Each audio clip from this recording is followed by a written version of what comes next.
তো নাহিদ রানার তার first class debut আমার এগেনস্টই হয়েছিল। রাজশাহী এবং বরিশালের খেলা কক্সবাজারে হয়েছিল। কোভিডের সময় যেই ন্যাশনাল লিগটা হয়েছিল 3-4 বছর আগে। তো ফার্স্ট ম্যাচ যখন আমার এগেনস্টে বল করেছিল তারপরেই বোঝা যাচ্ছিল যে এটা একটা স্পেশাল একটা প্লেয়ার আসছে বাংলাদেশে, এবং ওই সময় সে আন্ডার-19 স্কোয়াডে কিন্তু চান্স পায়নি। তো ওই রাতেই আমি শিপন ভাইকে ফোন দিয়েছিলাম যে, শিপন ভাই এরকম একটা আন্ডার-19-এর নাহিদ রানা একটা ফাস্ট বোলার আছে, ফাস্টেস্ট বোলার এই মুহূর্তে বাংলাদেশের। তো শিপন ভাই আমাকে আনসার দিয়েছিলেন যে ওর থেকেও নাকি জোরে বলার ওনাদের স্কোয়াডে আছে। এটা শুনে আমি আকাশ থেকে পড়েছিলাম যে কি বলে, তারপর আমি বললাম যে তাহলে তো ভেরি গুড। স্যান্ডেলিনা সো, রূপচর্চায় আভিজাত্য। যদি এরকম হয়ে থাকে, যেহেতু উনি সিলেক্টর, আমি তো আর সিলেক্টর না, আমি জাস্ট অ্যাজ এ প্লেয়ার হিসাবে খেলে আমার মনে হয়েছে যে এই মুহূর্তে ওই বাংলাদেশের ফাস্টেস্ট বলার। যখন সিলেক্টর বলে যে ওর থেকেও জোরে বলার ওনার স্কোয়াডে আছে, তখন আমি বলছি ওয়েল ডান, তাহলে তো ভেরি গুড। তো ওদিন রাতেই আসলে ওকে আমার রুমে ডেকে আমি ওর সাথে আমার এক্সপিরিয়েন্সগুলো শেয়ার করেছিলাম যে অ্যাজ এ ফাস্ট বলার তোমার হয়তো কেরিয়ার কত বছর হতে পারে, হয়তো ম্যাক্সিমাম 15 বছর।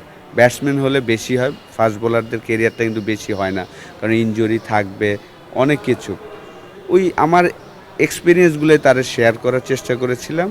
তো আলহামদুলিল্লাহ 2-3 বছর পরে তো বাংলাদেশ টিমের সুযোগ পেলেন, এবং এইবারের বিপিএলও যদি দেখেন যে লাস্ট ইয়ার সে খুলনায় খেলেছিলেন, 2টা বা 3টা ম্যাচ খেলেছেন, অতটা ভালো করতে পারেনি। কিন্তু আমরা যখন ড্রাফটের আগে আমরা যখন বসেছিলাম রংপুর রাইডার্স, আমি কিন্তু ফার্স্ট কলটা তার কথাই বলেছিলাম যে সবার মাঝখানে যে আমাদের ফার্স্ট কল যদি হাসান মাহমুদকে আমরা না পাই, যেহেতু আমরা 3টা রিটেন করেছিলাম, সাইফুদ্দিন, শেখ মেহেদি এবং সোহান, নুরুল হাসান সোহান, 3জন আমাদের রিটেন ছিলেন। তো আমাদের ফার্স্ট কল হাসান মাহমুদ ছিল যদি পাই, আর যদি না পাই আমরা নাহিদ রানার কাছে যাব। এবং আমার যে যুক্তিটা ছিল যে সে হয়তোবা তখনও কিন্তু সুপারস্টার হয়নি, জাস্ট খেলেছেন কয়েকটা ম্যাচ, লাস্ট বিপিএল অত প্রুফ করে নাই।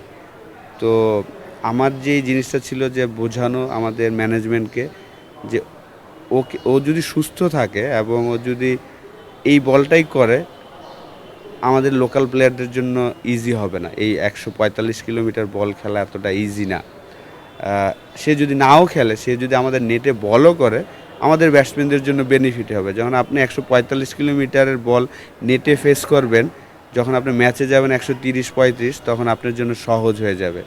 তো আমরা যদি তার সব ম্যাচ নাও খেলাতে পারি, আমরা যদি নেটেও বল খেলি ওর, আমাদের ব্যাটসম্যানদের বেনিফিট হবে এবং আমাদের টিম ভালো রেজাল্ট করার সম্ভাবনা থাকবে। তো আলহামদুলিল্লাহ নাহিদ রানা প্রত্যেকটা ম্যাচই খেলছেন এবং ইমপ্যাক্ট ফলাচ্ছেন। অলরেডি 3টা বা 2টা ম্যান অফ দ্য ম্যাচ হয়েছেন। আমার বিশ্বাস ছিল যে অ্যাটলিস্ট 5-6টা ম্যাচ সে একাই ম্যাচ জিতাবেন। তো এখনও আরও বাকি আছে অনেকগুলা ম্যাচ। তো আশা করব যে সে যেন সুস্থ থাকেন এবং পুরা বিপিএলটা যেভাবে আমরা আশা করছি, যেভাবে সে পারফর্ম করছে, এই পারফরমেন্স করলে অবশ্যই রংপুর রাইডার্স যেই লক্ষ্যে আমরা খেলছি, সেই লক্ষ্যে আমরা হয়তো পৌঁছাবো।